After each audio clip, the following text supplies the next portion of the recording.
เดียวเท่านั้นที่จะบันทึกเรื่องราวของสิ่งมีชีวิตที่กำลังหายไปจากโลกของเราตลอดกาลซึ่งเป็นแรงบันดาลใจของคุณโจเอลในการทำงานมากกว่า 20 ปีที่ผ่านมาและเบื้องหลังของการสร้างโฟโตอาร์ต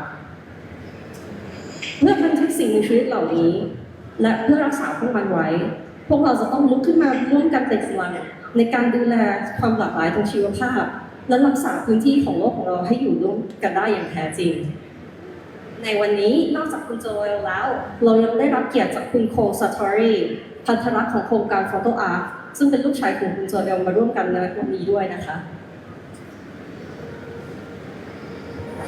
And now is the moment to celebrate the launch of National Geographic Photo Ark, one man's quest to document the world's animal. May I please have the honor of having His Excellency Ambassador Robert Godek, the U.S. Ambassador to Thailand, to give opening remarks on this occasion, please.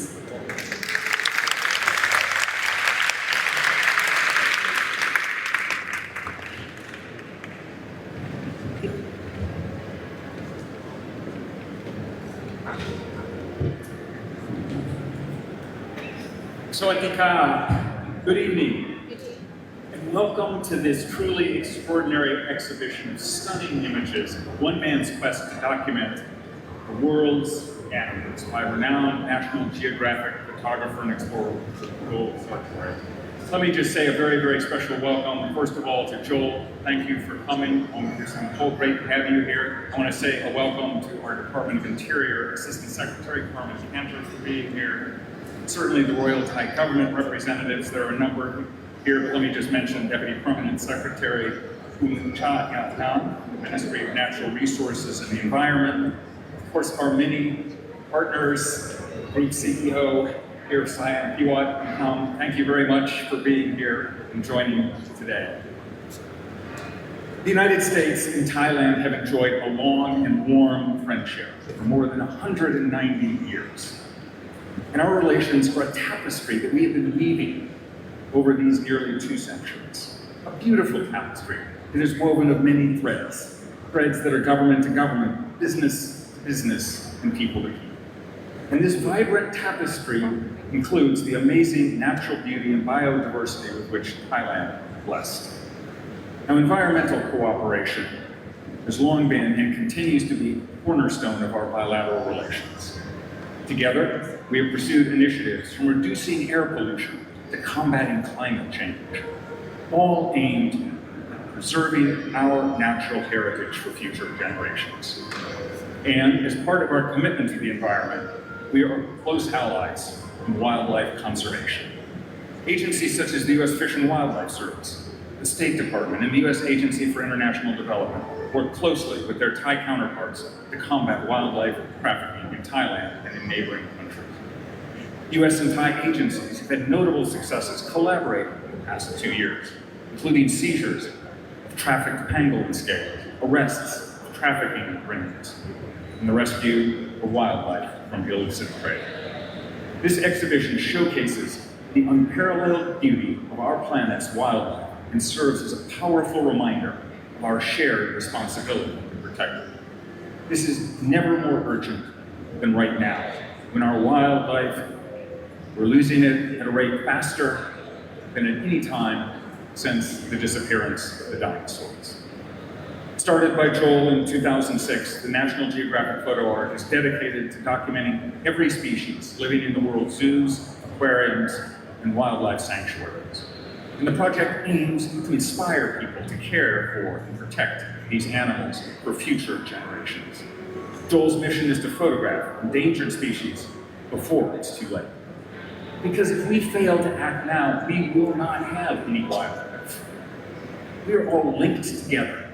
We all share one common group. If humanity, if all of us, destroy our environment, kill off the wildlife and plant life, we will ensure our own demise too. So I hope every visitor to this exhibition will join us in asking how they can contribute to saving wildlife for future generations. Every action, even small ones, can help. Let this experience light a spark in all of us, a commitment to conservation and a determination to make a positive impact. Now, we've been able to put this one-of-a-kind exhibition in place here in Bangkok, thanks to the generous support of our partners, Siam Piwat Group, I mentioned Siam Paragon, UNESCO, Thailand, B. Grimm, of course, National Geographic, as well as the PR support from TQPO.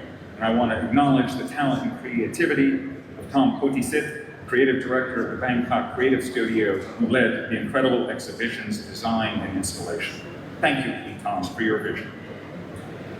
The U.S. mission to Thailand is committed to combating wildlife trafficking and protecting biodiversity. Just this afternoon, we also launched Virtual Jungle Thailand to raise awareness about the threats facing endangered species in Thailand.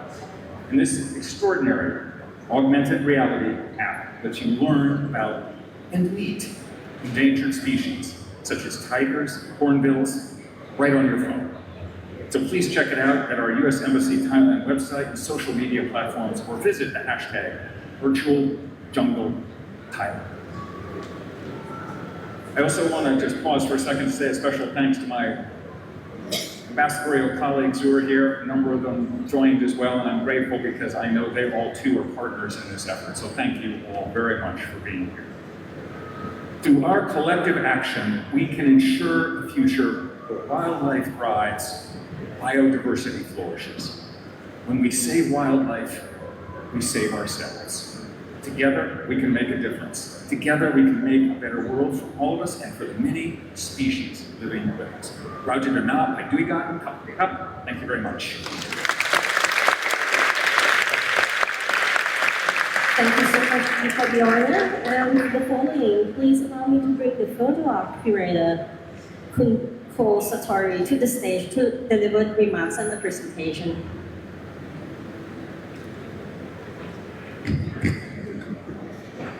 This will take a few minutes. So, Kun Ko, this is your first term in Thailand. Yes, first time. How do you find it? I'm only seeing a part of it because we're just going to zoos and aquariums and private breeders, but everything's been lovely so far. We've gotten a lot done while we've been. Yeah, so I think actually you've seen a lot of Thailand. You've been to Korat, you've been to Ratchaburi, yes, Suan Phu, and anywhere else? Where else have we been on this trip? It's all a blur. We've been traveling for 2.5 weeks. So is there any favorite animal of yours that you've been photographing on this trip so far? I'm going to default and always say the next species is our favorite. Okay. That's a good one. Okay, please. All right, thank you. Thank you everybody for coming and welcome. Hopefully we don't get too much feedback. My name is Ko Sartori. I serve as the curator for the Photo Ark and am an assistant to my father, Joel. I've been working with him most of my life since I was 13 or 14 years old. And I'm going to be kind of sharing the project with you and some of the trials and tribulations of growing up with a father like Joel for my whole life, all 30 years of it. So for those of you who aren't familiar with the Photo Ark project, the Photo Ark is a multi-decade-long effort to document all species around the world in human care, both common and rare, using studio lighting and black and white backgrounds to get rid of all distractions so that all creatures have an equal voice. That is our hope of the project. Everything from species like a baby tapir to just birds with incredible adaptations, incredible color that you would never see anywhere else, that are really never documented very well or publicized very well. But before I touch a little more on the Photo Ark, I want to go back before the Photo Ark, when my dad was working for National Geographic magazine as a magazine photographer. And I would go along with them on stories for the magazine to basically describe different, mostly environmental themes around the world. And with National Geographic, you always want to make images that no one has ever seen before, like a caiman underwater, or a seal yelling right at the camera. Just really stunning wildlife spectacles that haven't been documented in this way. And I know you're probably wondering, how would one make an image like this of a tornado of Mexican free-tailed bats? Well, you could stick your 14-year-old son directly beneath a stream of bat guano and urine for 2 nights in Mason, Texas, and fire a camera flash off every 10 seconds or so, and find an image like that. But We find with Photo Ark, you can actually look at the species up close, right in the eye. This is a Mexican free-tailed bat, just a bat against our black background. Along that line, for the same story, on migrations, we were working at the U.S.-Mexico border, documenting bobcat and ocelot that moved between U.S. and Mexico for feeding, for mating, and we went along with some U.S. Fish and Wildlife employees. And my job as the lowly photo assistant on that shoot is to be the model for the camera trap that we set up to show where the ocelot is going to cross into the frame and then the border wall in the background. Eventually, after months of work and having these camera traps out in the field, we get an image like this that shows the ocelot coming in. It's taking its own picture by crossing an infrared ray. We have our camera trap in a case with lights in position. But with the Photo Ark, we're able, again, to see those species up close, in the eye, no distractions, and really have a strong connection with each animal that comes in view. And that's really the hope of the Photo Ark, is to connect people with these species that many times they don't even know exist. So, as you can see, it's a pretty big task to document all of the world's biodiversity. And you might be wondering what kind of person it takes to do a project like this. And I have one image I want to show you all that I feel documents the insanity, or I should say passion, for taking on a project like this. These are my father's feet on Alaska's North Slope after not making a good picture for several days, not having anything to show his editors. And so he thought, what would make an interesting picture that no one's ever seen before? How about mosquitoes on my feet after 10 minutes on Alaska's North Slope? Unfortunately, my dad has not kept this passion for his work to himself. He's involved all of us family members in it since even before I was born. This is me in utero, my mother, who was documented throughout my birth in different strategic ways. Even on the night of my birth, my dad delayed taking my mom to the hospital to deliver me just so that he could get a couple more shots that might seem interesting for viewers. Growing up wasn't much better as far as escaping the camera. I found that stock photography was a way to make an income aside from journalism stories. And so whether it was me just making a drawing in our home office, or maybe my dad had seen the movie Science the night before and said, why don't we make some tinfoil hats and do a photo shoot before school? Everything was a potential opportunity to make a stock image for a magazine ad or a TV ad. Maybe he found some old broken glasses in our house, put some microchips in them. Maybe someone will want a picture like this. But let's not only involve you, let's get your sister involved, or maybe even the dog. That might be of interest to someone.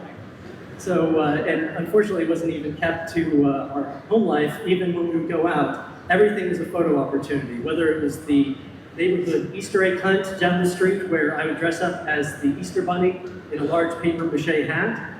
We do photo shoots throughout the event, and then afterwards, why don't we put the bunny in a red convertible? That would be interesting, with a giant carrot. Or have your sister running away with a huge carrot. That would be an interesting photo.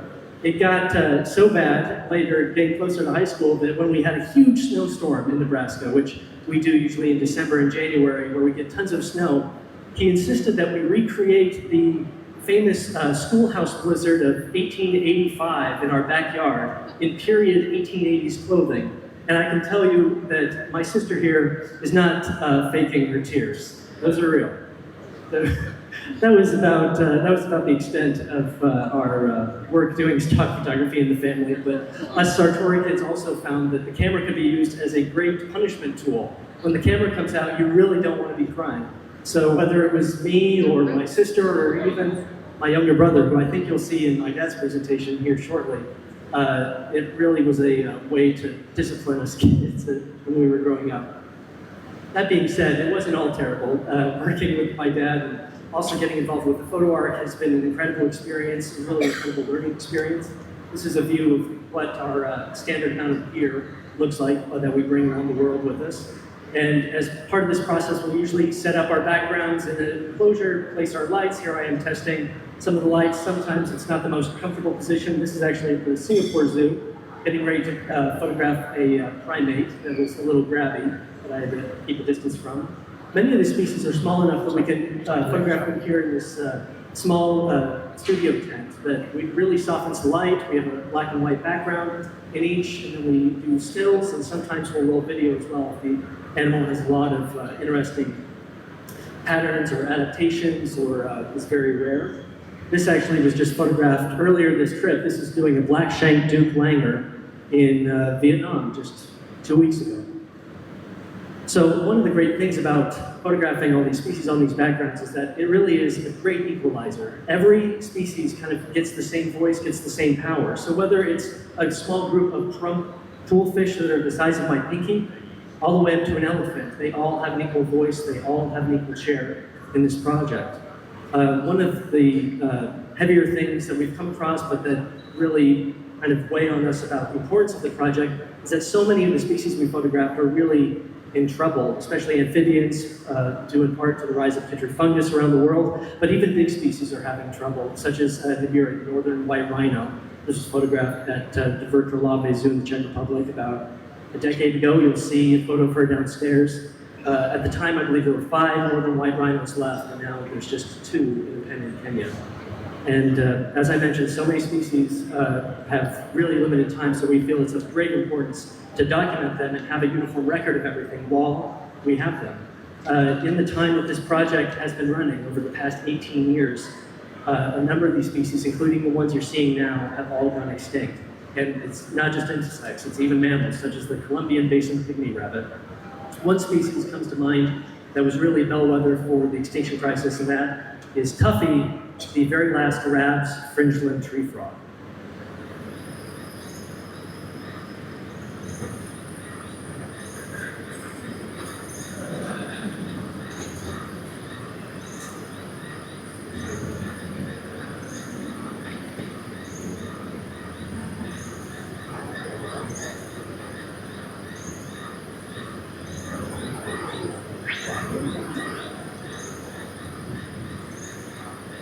So we were able to document Tuffy a number of times while he was alive at the Atlanta Botanical Garden, and he passed away just a couple years ago, and now that frog species is extinct. So we really feel the clock ticking with so many of these species that we want to document.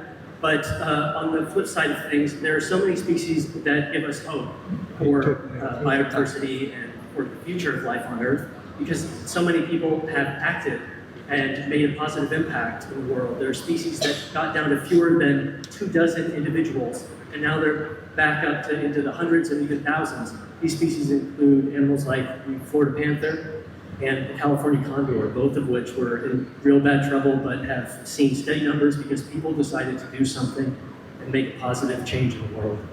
And that's about all I got before I bring out the big boss. So without further ado, please welcome my father, Joel Sartori.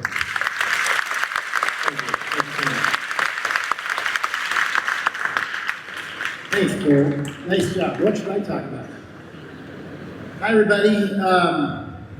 My name's Joel. I'm the guy that does this, but I don't do it alone. Obviously, son Cole is the heir apparent here. He'll run the Photo Ark Foundation, and he goes with me on all the foreign shoots. That's Pierre Chabon standing right there. He is our field producer and scout taxonomist telling me where to go.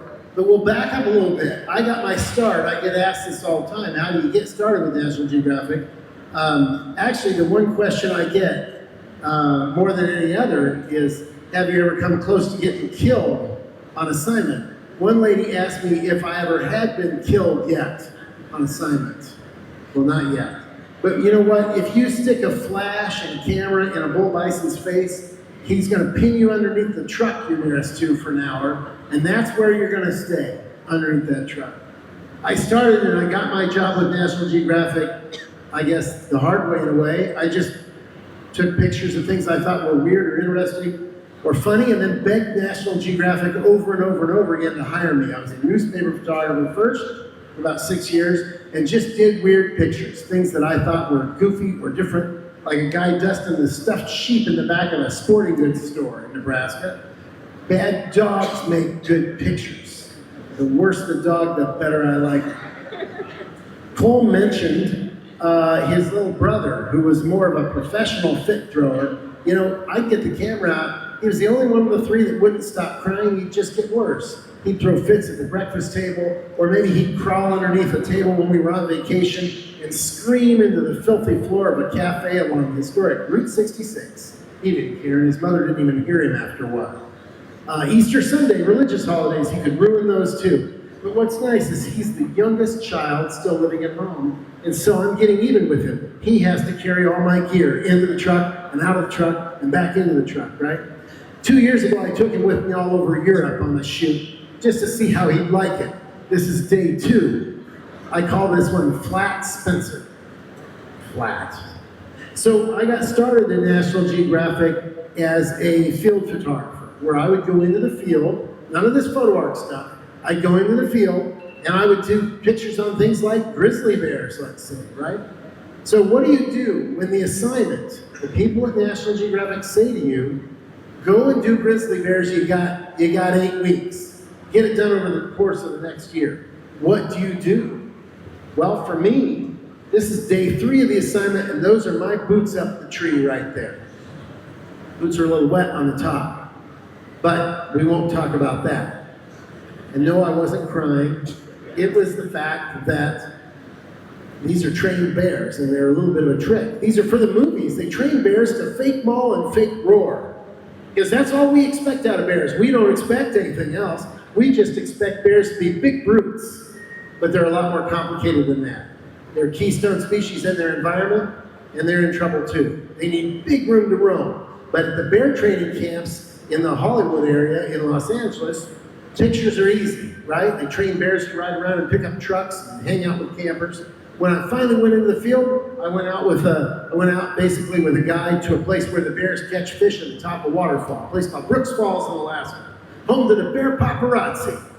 30,000 photographers there each summer, shooting millions of pictures of these bears trying to catch salmon at the top of the falls and at the bottom. And I do all this to get this picture into the magazine. This is why I work for National Geographic. We call this kind of a winning ugly picture. It wins because it gets into print.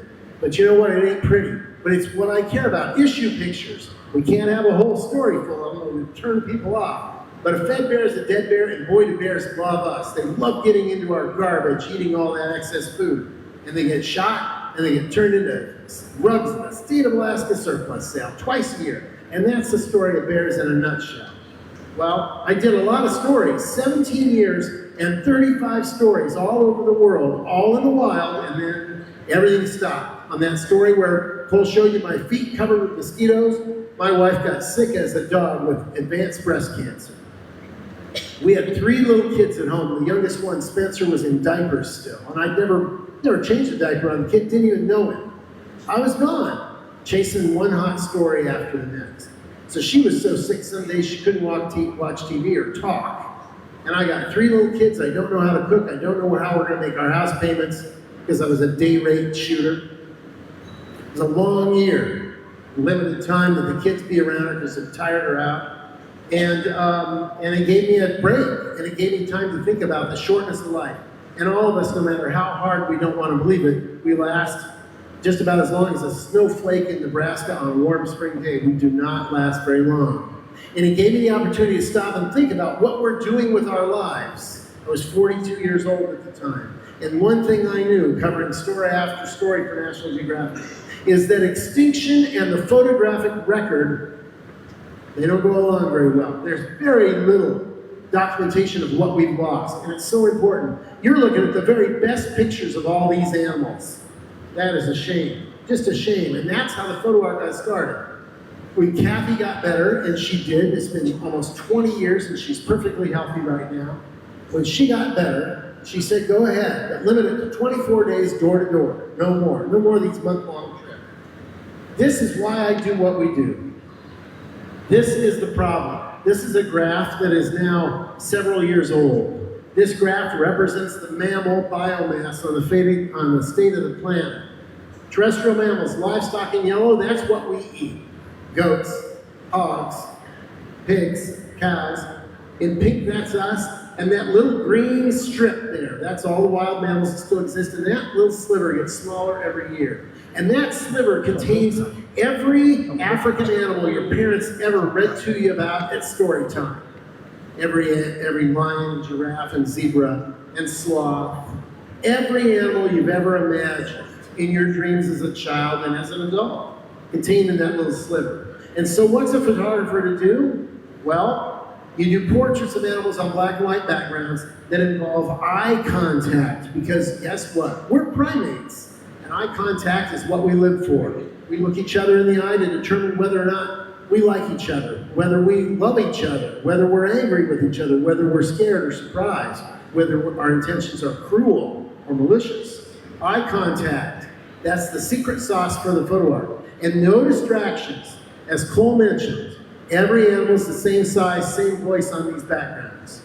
Believe it or not, as bleak as that graph looked, this is actually the best time in the history of the world to be involved in saving the planet.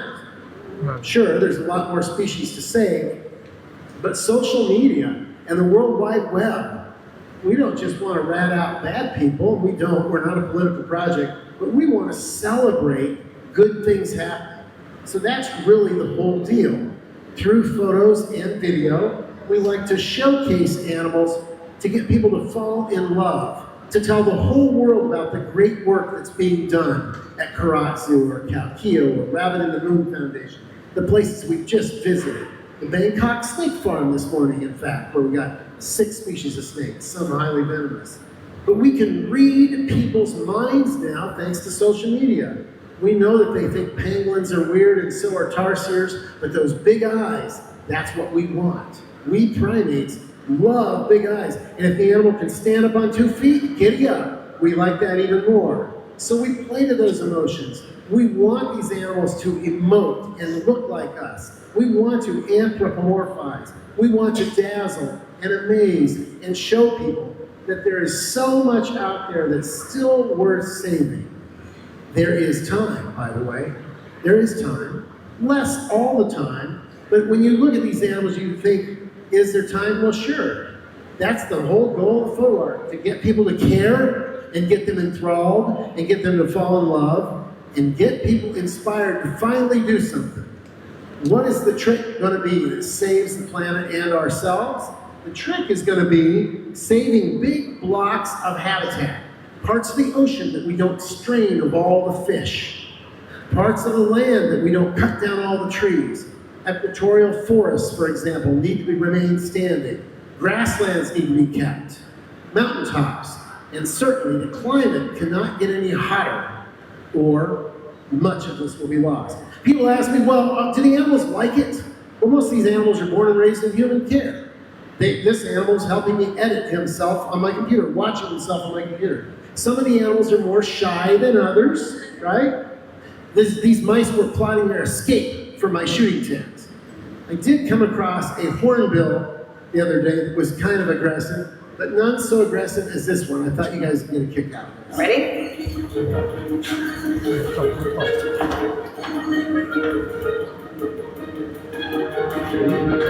Yeah. Not bashful bird. Not a bashful bird. Ow! Oh man, this is one of those birds that's gonna try to blind me. Ouch. I was asking about your lens. Yeah, okay. Here we go. This is gonna be one of those things where I'm back here. And can you distract me in the back of the box?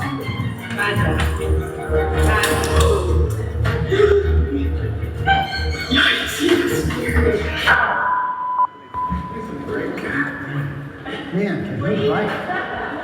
Can he bite? Holy cow. Yeah, look how big that is. There we go, Red. This is like a $6,000 camera. Doesn't even know that. Hey. God damn. Do you like this bird, Jen? Yes, he's fantastic. Raja. Look at his beautiful eyelashes. Yes, he is glorious. Got it. Nice.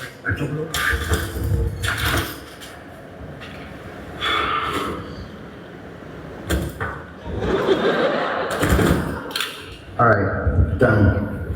Thank God. Time for lunch. All right, so that's a not typical shoot. Here's a typical shoot in 1 minute at the Prague Zoo. This is 5 hours.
And that video was done by that guy right there, Alex Crisp, our video artist. Talented guy. Very talented. So what pictures move people the most? Primates, just like us. They're so different from us, but they're actually very similar. This one's reacting to seeing himself in the reflection of my camera lens, seeing himself for the first time at a bushmeat market in Equatorial Guinea. It might not have gone so well for him. You notice there's no chimps in this show, even though chimps are very popular? Here's why there's no chimps.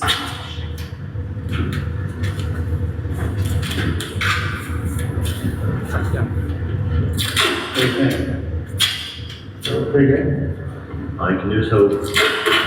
They're pretty strong. I guess you can rip your arm off and beat you to death. Right? Exactly. If you don't put it to death first, they'll beat you to death.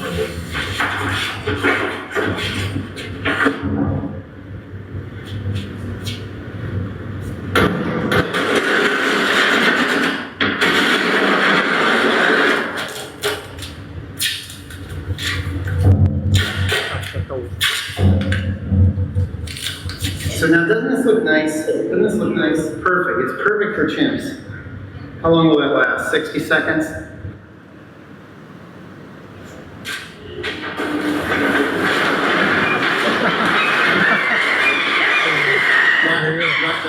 Not nice. So let's talk about a few positive things before I wrap up. You know, in China, they learned how to breed the giant panda that was really in trouble. They're back. They're doing well. They're stable now. But in the US, we look at these animals, all got down to fewer than 24 each. Stable now. Stable.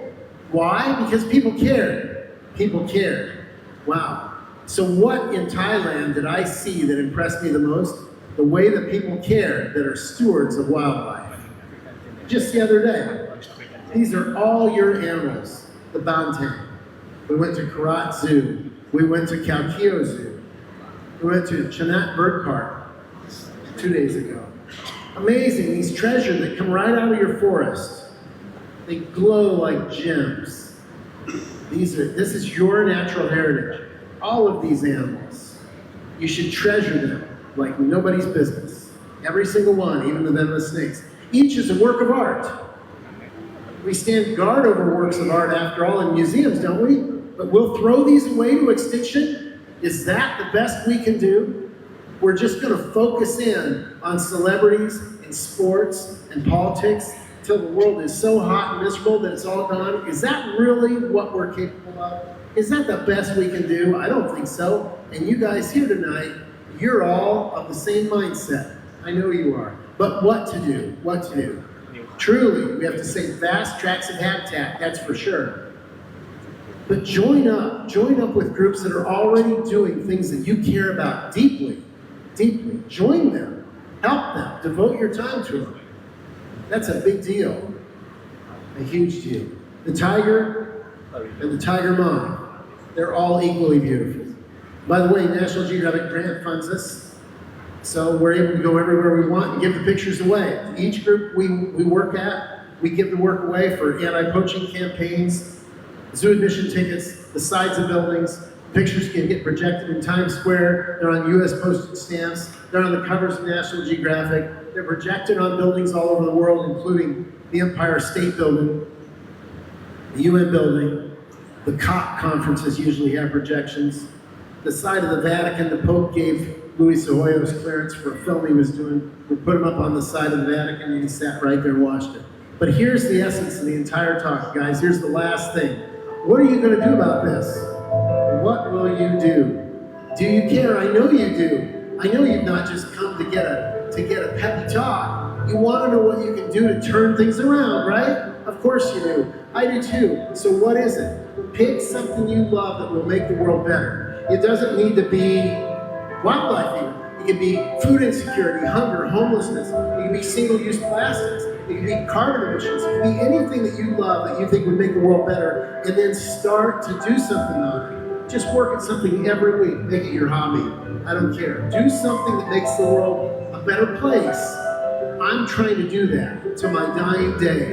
For truly, at the end of your life, don't you want to look in the mirror and see somebody you admire? Of course you do.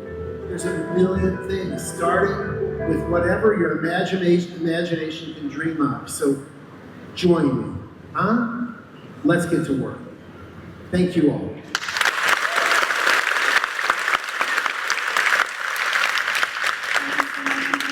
Let me I'm gonna do as I'm told.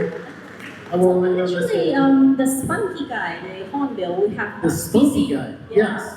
We have that species in Thailand as well, the white crown hornbill, right? Yes? Yeah. Rhinoceros hornbill right out there that we got. Yeah, and Like not Calcutta. the white crown hornbill, Yeah. we just show. So we have 13 species of hornbills in Thailand, the rarest being the helmeted hornbill, which Yes. is very heavily perched. Yes. Yeah, and we have lots of good work of the NGOs here who help protect the species together with the government and lots of the citizen science of it.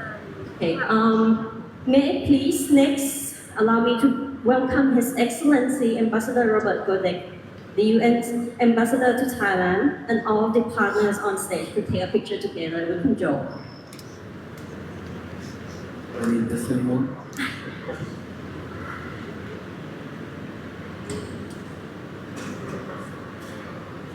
And next คุณนราทิพย์รัตนประดิษฐ์ค่ะ Chief Operation Officer สยามพิวัตรคุณสรัญธรอัศเวช First Executive Vice President Division Head Shopping Center Business สยามพารากอนคุณคิมซูยุน Director UNESCO Bangkok คุณนพเดชกนสูตร Senior Executive Vice President Investment, Innovation and Sustainability and Thailand and Malaysia Region Business Vigrim. Kun Tom Potisik, Creative Director, Bangkok Creative Studio.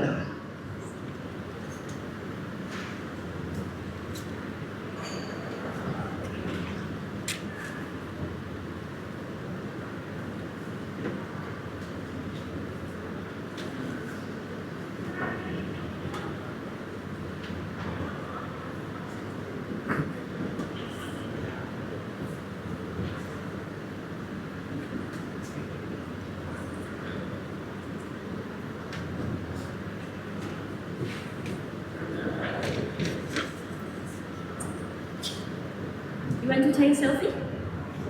Me.